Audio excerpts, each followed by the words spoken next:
여러분 안녕하십니까? 지난 시간에 이어서 오늘은 프로그램 기획에 대해서 좀 더 보는 시간을 갖도록 하겠습니다. 지난 시간에 우리는 프로그램 기획의 개념과 필요성, 그다음에 프로그램 개발을 위한 의사결정 접근 방법, 그다음에 프로그램 개발의 이론적 모형에 대해서 우리가 공부를 했습니다. 그래서 지난 시간에 대한 내용을 잠시 우리가 이제 복습을 하고 넘어가는 시간을 갖도록 하겠습니다. 지난 시간에 우리가 이제 기획의 개념에 대해서 이제 공부를 했죠. 기획이라는 것은 구체적인 행동을 진행함에 앞서서 그에 대한 일련의 계획을 수립해 나가는 과정이다라고 정리를 했습니다. 또 목적이나 행동을 생각하는 특정한 방법을 의미하기도 하고, 특히 기획을 이해하기 위해서는 이 계획의 의미를 이해할 필요가 있어서 계획과 기획에 대한 구분나는 점을 우리가 공부를 한 적이 있죠. 계획이라는 것은 기획의 과정을 통해서 얻어진 산출물이고, 어떤 일을 하기 전에 내용, 방법, 순서, 규모 등을 미리 생각해서 세운 내용을 의미한다라고 표준 국어사전에도 나와 있습니다. 기획은 역동적이고 지속적인 의사결정의 과정이고, 반면에 계획은 기획의 결과물로서 정체적인 설계, 지도, 청사진을 의미한다라고 이제 구분되어 설명할 수가 있겠습니다. 그렇다면 사회복지 분야에서 기획이라는 것은 일반적인 기획의 의미와 특징을 공유하지만 사회복지 프로그램 기획은 사회 현실, 말하자면 사회 문제와 욕구를 주제로 한다는 점에서 약간의 차이가 있다는 점 분명히 기억해 두시기 바랍니다. 그런 다음에 우리가 프로포절 작성 과정에서 주요 점검 사항에 대해서 공부를 했죠. 프로그램 기획자가 무언가의 단순한 아이디어 몇 개를 가지고 곧바로 프로포절을 작성하는 것은 쉽지가 않다고 말씀을 드렸습니다. 작성 과정 전에 에, 우리가 이제 프로포절을 작성하고자 하는 영역에 대한 문제를 분석하는 게 우선 순서가 되겠죠. 문제 분석 단계에서는 경제적, 사회적, 그다음에 정치적 맥락에서의 어떤 당면한 사회 문제가 무엇인지를 우리가 분석해 볼 필요가 있는 것입니다. 이런 사회 문제가 발생함에 따라서 어떤 상황이 벌어지고 있는지도 우리가 이제 점검을 해야 되겠죠. 이런 문제 분석 단계를 넘어서 우리는 목표 설정을 할 수 있게 되는 것입니다. 목표 설정 단계에서는 이러한 사회 문제에 대한 어떤 사회적 가치가 적절한지, 해결하기 위한 사회 목표는 또 무엇인지, 제도적으로 연관된 한계에는 또 어떤 부분들이 있는지, 해결하기 위한 기존의 제도나 서비스가 어떤 것들이 있는지, 이런 제도들이 있다고 한다면 그런 제도가 서비스를 실행함에 있어서 성취한 정도는 무엇인지 또는 한계점은 무엇인지를 우리가 분석할 수 있어야 됩니다. 그래서 이러한 것들을 목표 설정 과정에 우리가 작성 과정에 분명히 반영할 수 있어야지만 기획하고자 하는 프로포절의 성과가 효율적으로 나올 수 있다는 점을 다시 한번 말씀을 드립니다. 그다음에 프로포절 작성 국면에 있어서 여러 가지 구체적으로 무엇을 평가할 것인지 또는 어떤 것들을 대안으로 삼을 것인지, 즉 대상 집단의 규모는 어느 정도인지, 어떤 프로그램이 적절한지에 대해서도 고민을 해봐야 한다라고 제가 말씀을 드렸습니다. 그 다음에 이제 프로그램 기획의 필요성에 대해서 우리가 공부를 했었죠. 프로그램 기획은 반드시 뭐랄까 제안서 상황에 있어서 단계다라고 제가 말씀을 드렸습니다. 기획은 조직의 관점과 프로그램 관점으로 이해될 수가 있는 것이죠. 그 조직의 관점에서의 기획은 조직의 내적, 외적 환경 변화에 능동적으로 대처함으로 인해서 조직이 추구하는 목적 달성을 위해서 미래의 활동 계획과 내용을 결정하는 의사결정 과정으로 이해될 수가 있는 것입니다. 그래서 사회복지 프로그램 관점에서의 기획은 변화시켜야 할 수요자인 클라이언트 체계의 변화를 위한 일련의 절차 또는 대안을 결정하는 과정으로 이해할 수가 있는 것입니다. 기획의 필요성과 조직에서 줄 수 있는 효용성에 대해 살펴보면 우리가 이제 제시한 7가지 측면에서의 이유가 있겠죠. 먼저 첫 번째 효율성과 효과성에 대한 극대화 부분으로 한번 생각을 해보도록 하겠습니다. 기획은 해결하기 위한 과제에 대한 필요한 정보를 수집 및 분석하는 것이고, 수요 환경 분석을 통해 얻어진 대안들 중에서 최적의 대안을 만들어내서 의사결정 과정에 체계성을 갖추도록 하는 것입니다. 그래서 설정된 목표를 가장 효율적으로 달성할 수 있는 최적의 대안을 선택함으로 인해서 효율성과 효과성을 증진시킬 수가 있는 것이죠. 이러한 효율성과 효과성의 증진은 조직 내부적인 가치를 진작시키는 데 도움을 줄 수가 있는 것입니다. 두 번째 큰 카테고리로서의 책무성 이행에 대한 도움을 한번 보도록 하겠습니다. 책무성이란 일반적으로 조직 또는 프로그램의 정당성을 합리화하고서 이를 제시할 수 있는 능력을 의미하는 것이죠. 책무성은 효율성과 효과성에 기반하여 조직 외부에 대한 정당성을 제시하는 것에 가치를 두게 됩니다. 이러한 책무성 이행은 정당성을 확보하는 것으로 조직의 이미지와 매우 밀접한 관련이 있다는 점 염두에 두시기 바랍니다. 그 다음에 이제 프로그램 기획을 통해서 불확실성을 감소시킬 수가 있습니다. 기획의 과정은 급변하는 사회복지 환경과 불확실한 미래 상황의 변화의 목표를 제시함과 동시에 이를 달성하기 위한 방향성을 제시해 줍니다. 즉 기획은 이러한 불확실한 환경과 미래 상황에 중심을 주는 역할을 수행하도록 하는 것이죠. 그 다음에 마지막으로 제가 한번 언급하고 싶은 것은 실무자 역량 개발 및 조직의 이미지 향상에도 도움을 줄 수 있다는 점입니다. 사회복지 프로그램 기획은 사회복지기관 실무자들의 역량을 개발하는 데 동기부여가 될 수 있고 이를 통해서 조직 내에서 실무자로서 기획 능력을 인정받을 수 있게 됨으로써 더불어 조직 발전의 기회를 통해 지역사회 내에서 조직 이미지 향상에도 도움을 줄 수 있다는 것을 제가 말씀을 드립니다. 지난 시간의 내용을 우리가 복습을 하고 있습니다. 그 다음에 프로그램 기획에서 사전 조사가 필요한 내용이 있겠죠. 오늘은 프로그램 기획과 사전 조사 과정에 대해서 필요한 맥락을 한번 공부해 보는 시간을 갖도록 하겠습니다. 사회복지 프로그램의 필요성에 대한 정보를 보기 위해서는 먼저 욕구는 무엇인지, 그리고 그 다음에 어떤 문제가 있는 것이고 얼마나 오래 지속되었는가 또는 시간 경과에 따라서 어떤 변화를 가져왔는지에 대해서 우리가 이제 살펴볼 필요가 있는 것입니다. 특별히 이제 프로그램 기획은 공식적인 의사결정 과정을 통해서 새로운 프로그램이 창출되거나 기존 프로그램의 수정과 변화가 일어난다고 제가 지난 시간에 프로그램 개발을 위한 의사결정의 특검 방법에 있다고 말씀드렸죠. 특히 새로운 프로그램의 창출이나 기존 프로그램의 수정에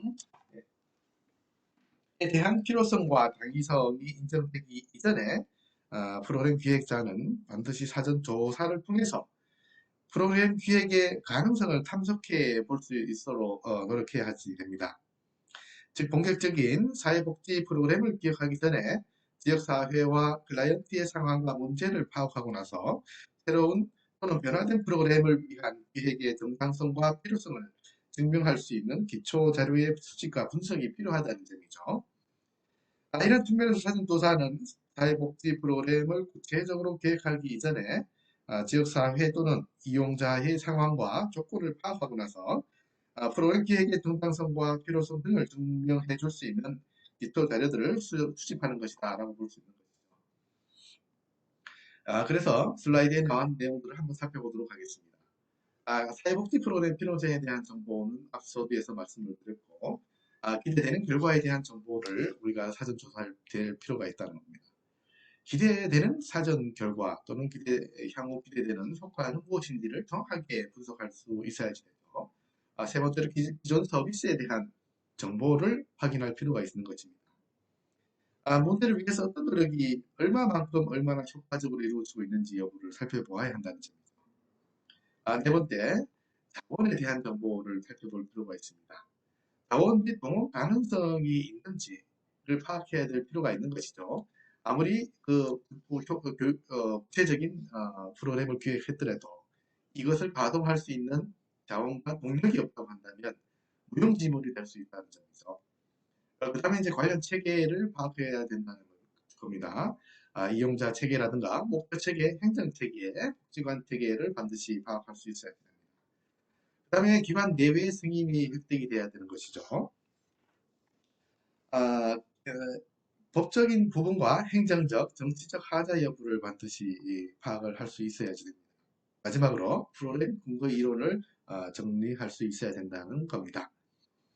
다시 한번 말씀을 드리면 지역사회의 상황, 문제, 욕구, 이슈 등은 무엇이고 얼마나 오래 지속되었는가 혹은 시간의 경과에 따라 어떠한 변화를 거쳤는가 그리고 그 역동성과 인간관계는 무엇인지에 대한 과거의 중대한 역사적 기록들을 재조명해 보는 것은 매우 중요한 의미가 있을 것입니다.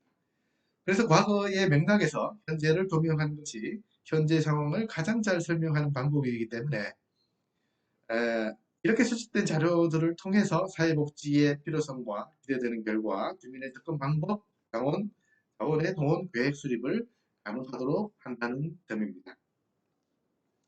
끝에서 이제 설명한 프로그램 근거 이론에 대한 정리는 제시된 문제의 분석 및 문제의 원인과 해결 방안을 보다 타당성 있게 설명할 수 있는 핵심적인 근거 이론을 제시할 수 있어야 된다는 것을 다시 한번 말씀을 드립니다. 그 다음에 프로그램의 개념적 모형에 대해서 우리가 한번 따져보도록 하겠습니다. 사회복지 프로그램의 개발은 그것을 개발하기 위한 특수한 기술이 요구되고 그 내용이 이론적으로 정리되어 있기 때문에 과학적이다라고 이제 말씀을 드립니다. 이런 점에서 프로그램 개발을 예술과 과학의 조합에 기초한 기술이라고 주장한 롱의 개념화가 피부적으로 와닿죠. 그래서 이로써 프로그램 개발에서의 전문성에 대해서 우리가 이제 부각시킬 수가 있게 되는 것입니다. 프로그램 개발은 프로그램의 기획과 실행 및 평가에 관한 활동들의 순서를 규정하는 일련의 과정이다. 라고 개념화하고 있죠. 이것은 사회복지 조직의 목적 달성을 위해서는 사회 문제를 해결하고 지역계층과 일반 시민의 사회복지적 욕구를 충족시켜 주기 위해서 자원과 기술이 동원되어서 서비스 이용자 체계 변화를 촉진시키는 매개체로서 작동할 수 있게 됩니다. 즉 사회복지 프로그램을 통해서 클라이언트 체계는 변화될 수 있으며 이러한 프로그램은 사회복지 조직이나 기관의 관리자 혹은 담당자에 의해서 개발되고 시행된다는 것이 이 프로그램 개발의 취지다라고 볼 수 있는 것이죠. 자, 이제 슬라이드에 나와 있는 프로그램 개발의 개론적 모형을 한번 살펴보도록 하겠습니다. 보신 바와 같이 사회복지 프로그램 개발은 프로그램의 기획과 설계, 그 다음에 이제 프로그램 실행, 평가, 활류의 과정을 망라하는 아주 복잡하고 복잡한 절차와 방법을 포괄하는 과정이다라고 우리가 이해를 할 수 있는 것이죠. 이 개념적 모형은 반드시 숙지를 해 두시기를 바랍니다. 프로그램 개발의 성격에 대해서 한번 우리가 이제 공부를 해 보도록 하겠습니다. 프로그램 개발이라는 것은 사회복지 조직이 지역사회의 욕구나 문제에 적극 대처하기 위한 대응 기제이다. 변화를 창출하기 위한 전략이다. 라고 이제 우리가 이제 성격에 대해서 개념화를 했죠. 사회복지 분야에서의 프로그램 개발은 개인 참여자는 물론 참여자 집단의 행동 변화뿐만 아니라 지역사회의 발전을 지향한다는 점도 기억할 필요가 있습니다. 프로그램 개발은 계속적인 직관적 의사결정 과정이라고 할 수 있죠. 그 다음에 프로그램 개발은 참여자의 욕구를 확인하거나 사정 또는 분석하기 위해서 사회복지 조직과 지역사회 및 그 대표자들이 자발적으로 참여하는 어떤 협력적인 노력이라고도 할 수 있습니다. 마지막으로 프로그램은 개발은 조직 내외의 여러 사람들이 복잡한 절차에 공동으로 참여하는 집단 활동으로 하나의 체계로 간주될 수가 있는 것이죠. 이러한 성격들은 주어진 상황이나 여건에 따라 조금씩 달라질 수 있다는 사실을 인식해야 합니다. 여기서 말하는 상황이나 여건은 사회복지 조직의 특성, 그다음에 프로그램의 유형이라든가 클라이언트 체제의 형태 또는 프로그램 개발자의 특성 등을 지칭한다라고 말씀을 할 수 있겠죠. 자, 그러면 프로그램 개발의 창의성 개발 수준에 대해서도 한번 공부를 해보도록 할게요. 사회복지 프로그램을 기획하는 데 있어서 창의성은 사회복지 실천에서 예술성을 강조하는 차원에서 더욱 중요시되고 있습니다. 특히 사회복지 학자인 뮬레는 사회복지 프로그램 개발은 개발자 개인의 상상력과 창의성이 크게 작용하기 때문에 프로그램의 기획과 설계는 단순히 과학적이고 논리적인 유추 과정으로 귀결시킬 수만은 없다고 언급하고 있죠. 반면에 멜슨과 펠트는 프로그램 개발에서의 창의성 개발을 다음에 세 가지 수준으로 설명을 하고 있습니다. 첫 번째 이제 독창성적 개발인데, 독창적 개발은 프로그램으로 해결해야 할 문제가 과거의 방법으로 해결되지 않아 새로운 프로그램을 개발하거나 외부 전문가를 섭외하여서 프로그램을 적용할 기관을 탐색하는 경우를 말한다라고 얘기를 합니다. 이제는 이와 같은 사례가 없기 때문에 기획자가 전혀 새로운 프로그램의 모델을 개발하는 것이다. 이 수준은 개발이 순수하고 독창적인 창의성에 의해 해당된다라고 이제 얘기를 하는 것이죠. 두 번째로는 적용적 개발에 대한 부분이죠. 이 수준의 프로그램 개발은 몇 개의 해결책에 관한 사례가 있습니다. 그러나 기록과 문서화가 잘 되어 있지 않아서 그 사례를 활용하거나 변형해서 사용하는 경우를 말하는 것이죠. 그래서 이제 프로그램 개발자나 외부 전문가는 이러한 사례를 다소 수정 보완해서 하는 프로그램을 개발하게 되는데, 가장 일반적인 형태의 프로그램 개발로서는 새로운 프로그램을 구상하고 선정할 때 일부 개입 전략과 평가 방법, 그리고 수행 절차의 방법을 기관의 사정과 인력 및 재원의 정도를 고려해서 바꿀 수 있다는 것을 의미하는 것이죠. 마지막으로 사용적 개발의 부분입니다. 사용적 개발은 기존 프로그램의 기록 또는 문서화가 잘 되어 있기 때문에 수정 없이 그대로 빌려 사용하는 것을 말하는 것입니다. 따라서 사용적 개발은 아주 낮은 수준의 창의성을 의미하므로 다른 말로는 기존 프로그램의 퇴색이라고도 개념화가 됩니다. 그 다음에 프로포절 작성은 의사소통의 과정이다라고 이제 말씀을 드릴 수가 있습니다. 프로포절 작성은 전문적인 의사소통의 과정이다라고 우리가 이제 지난 시간에 말씀을 문의 드렸죠. 따라서 프로포절은 작성자가 아닌 동료, 심사자 등 제3자가 충분히 이해를 하고 실행할 수 있을 만큼의 구체적인 내용이 담겨져 있어야 합니다.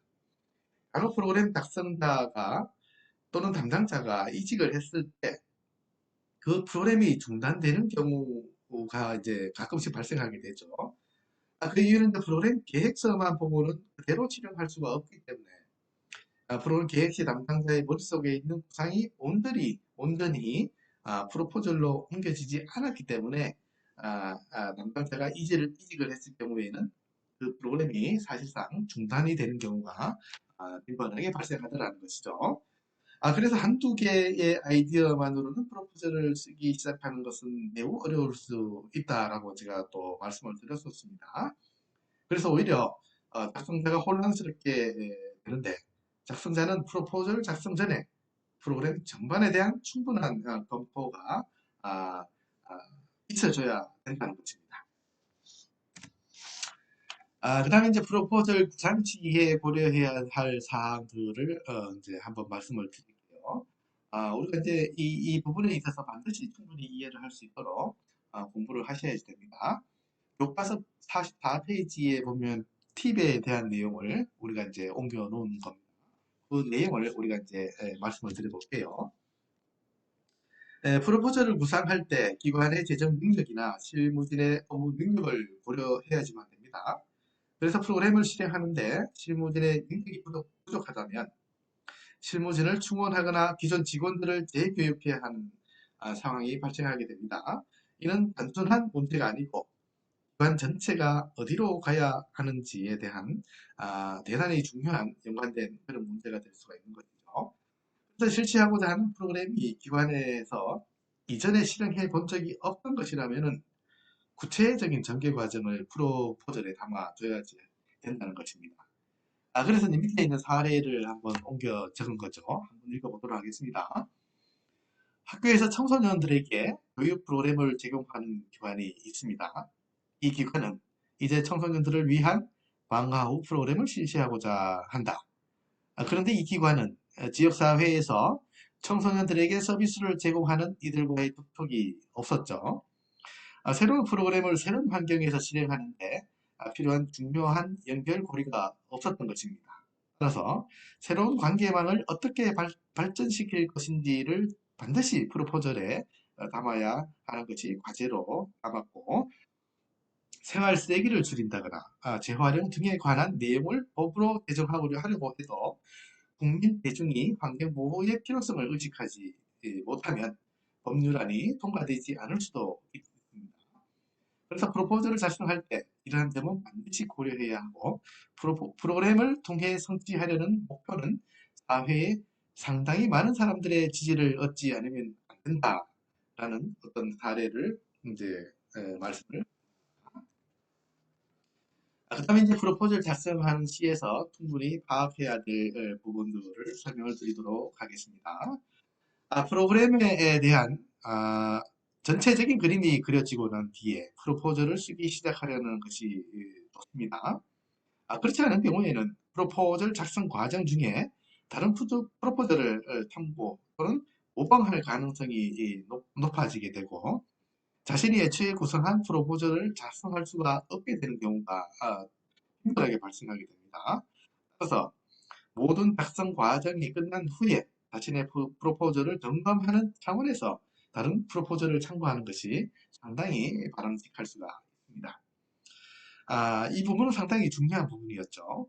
그래서 사회복지 프로그램은 조직의 목표를 달성하기 위한 하나의 수단이고, 따라서 이제 어떠한 프로그램이더라도 자신이 소속된 조직의 사명과 목표, 현행 프로그램들과의 연계를 맺을 수밖에 없는 것이죠. 그래서 프로포즈를 작성 시에는 자신이 속한 기관에 대해서 다음과 같은 아, 내용을 우선적으로 파악할 필요성이 있다는 점을 설명드리고자 하는 것입니다. 첫 번째로는 기관의 역사와 사명 선언서를 한번 살펴볼 필요가 있습니다. 그 다음에 기관의 서비스 지역, 지리적 여건, 지적 상황, 그 다음에 지역사회의 문화 등을 충분히 살펴볼 필요가 있습니다. 우리가 이제 프로포저를 작성을 해서 그 지역에 해당 프로그램을 실행하고자 한다면 그 지역에서 필요로 하지 않는 어떤 지역적 문화와 상반된 것이라면 상당히 당혹스러워지겠죠. 이용자가 없어진다는 얘기입니다. 그 다음에 서비스 대상 인구층을 클라이언트에 대한 인구층을 충분히 분석할 수 있어야 됩니다. 프로그램을 개발했는데 이 프로그램을 프로그램 대상자에 대한 어떤 수요가 없다고 한다면 무슨 의미가 있겠습니까? 그죠? 그다음에 이제 현재 실시되고 있는 프로그램들을 한번 살펴보는 것입니다. 실시되고 있는 프로그램 혹은 유사한 프로그램들의 한계성을 한번 살펴보는 것이죠. 그 다음에 현재 직원들의 현황을 살펴봐야지 됩니다. 프로그램을 수행할 수 있는 자격이 있는지, 업무량이 충분히 이제 감당할 수 있는 것인지, 혹은 관심사를 얻을 수 있는 것인지. 그 다음에 기관의 앞으로의 중단기 계획, 특히 5개년 계획에 대해서 한번 살펴보시기 바랍니다. 기관이 갖고 있는 사명과 역사, 그 다음에 목표, 목적들과 충분히 연관성이 있게 된다고 한다면 아주 효율적인 프로그램이 될 수 있기 때문이죠. 그 다음에 재정 출처. 충분한 그 프로포절이 수행이 되고자 한다면 충분한 예상이 뒷받침되어져야 한다는 것입니다. 그런 차원에서 재정 출처를 충분히 파악할 필요가 있다는 점을 강조를 드립니다. 그 다음에 이제 프로그램 기획 과정에 대해서 우리가 마지막으로 정리를 하고 마칠 수 있는 시간을 갖도록 하겠습니다. 프로그램 기획의 과정을 한번 살펴보도록 할게요. 일단은 첫 번째 단계에서는 문제의 경위 및 욕구 확인을 하셔야 됩니다. 문제의 원인에 대한 구체적인 확인을 하셔야 되고, 두 번째는 문제의 심각성, 피해자, 그리고 문제의 원인과 결과 간의 인과관계에 대한 진술이 필요하다는 점입니다. 그 다음에 이러한 문제를 해결하고자 하는 조직 구성원의 욕구를 서술할 수 있어야 되죠.